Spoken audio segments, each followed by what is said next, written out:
Isang mapagpalang umaga na naman sa ating lahat ngayon. Ka-farmers, isang maswerteng umaga pala.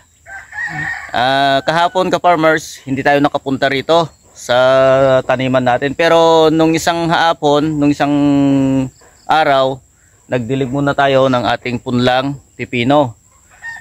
Actually, nung pagdilig natin nung isang araw, may nasahan na tayong tumutubo na. Pinabayaan lang muna natin. Ngayon ka-farmers, since hindi tayo nakapunta kahapon kasi umattend tayo ng meeting ng CSO about yung accreditation ng mga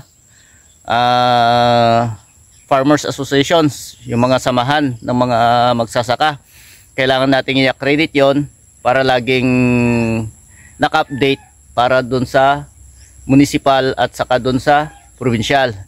Ngayon ka-farmers, bigla tayo nagulat ngayon kasi napakaganda yung gising natin at napakaganda pati yung tanim natin na punla nating mga pipino. Ngayon ka-farmers, total na-share ko naman lahat ito, nagla-live tayo noon, pero may panibagong tips na naman ka-farmers, may panibagong matututunan na naman tayo sa ating ginawang pagpupunla ng pipino. Ngayon ka-farmers, ipapakita ko sa inyo kung gaano kaganda at halos pare-parehas yung ginawa yung punla nating pipino. Ayan ka-farmers.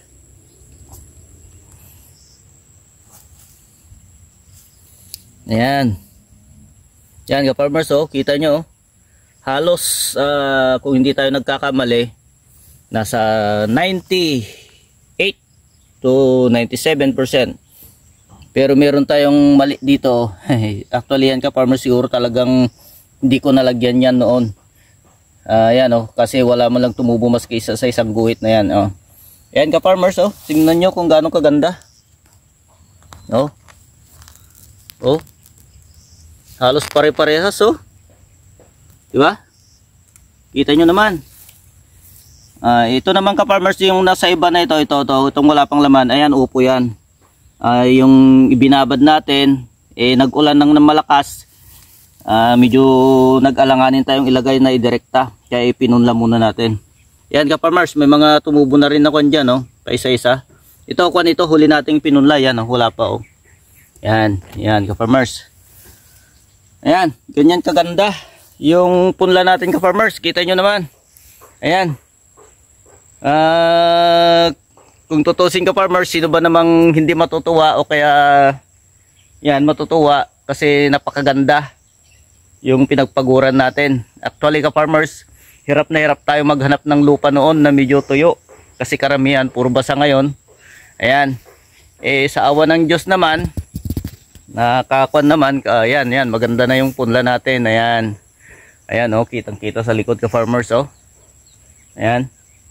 Halos pare-parehas ka-farmers. Nasa 97 to 98% ang tumubo. Stocks lang natin yan ka-farmers. Effective pala yung ginawa kong pagkuan, yung binuksan ko na nabuksan na natin na kuan na pipino na nasa lata na, nabuksan na natin ng matagal, nakapag-ani na tayo. Yung kasamahan nakapag-ani na, itinanim natin. Ngayon nagpunla tayo pero okay pa rin, halos perfect pa rin yung pagpunla. Actually ka-farmers, ang ginawa ko natin doon para na may konti tayong tips, yung tapos nating magpunla doon sa lata, siguro mga 5 o kaya 4 na plastic, ibinalot natin doon, tapos tinalian natin ng guma. Ganun ang ginawa natin. Sa awa ng Diyos naman, effective naman ka-farmers, oh. Tingnan nyo naman, oh. Akala ko nga hindi natutubo kasi ganun lang yung ginawa natin, pero napaka-effective yung ginawa nating pag-preserve ulit kasi nabuksan na, sumingaw na. Ngayon i-preserve ulit natin yung punla nating pipino na buto. Ngayon ka-farmers, actually naghabol lang tayo ngayon kasi may meeting na naman tayo ngayon sa federated naman yon, sa bayan, sa kwan tayo magmi-meeting ngayon. Sa buong kwan ang ka-meeting natin ngayon, buong federasyon naman ng bayan ng Salcedo. Monthly meeting namin yun ka-farmers. 9 o'clock pa naman, kaya sabi ko pwede pang pumunta doon sa bukid at saka makakuha ng konting Yan, kukuha tayo ng konting kamuti ngayon. Pantanim lang sa doon sa pambenta lang doon sa tapat ng bahay.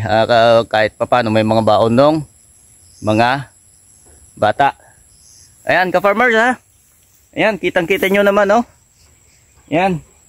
Lagi tayo naka-live dyan, ka-farmers. Live yung nung pinunla natin yan, naka-live tayo. Kaya kahit papaano may napulutan kayo ng aral. Okay, ngayon ka-farmers, hanggang dito na lang muna. Sana lagi kayong updated sa videos natin para lagi kayong may natututunan sa anumang paraan o kaya anuman ang ginagawa natin. Lagi kayong may natututunan sa mga videos natin. Okay ka farmers, hanggang dito na lang muna at isang napakagandang umaga sa ating lahat.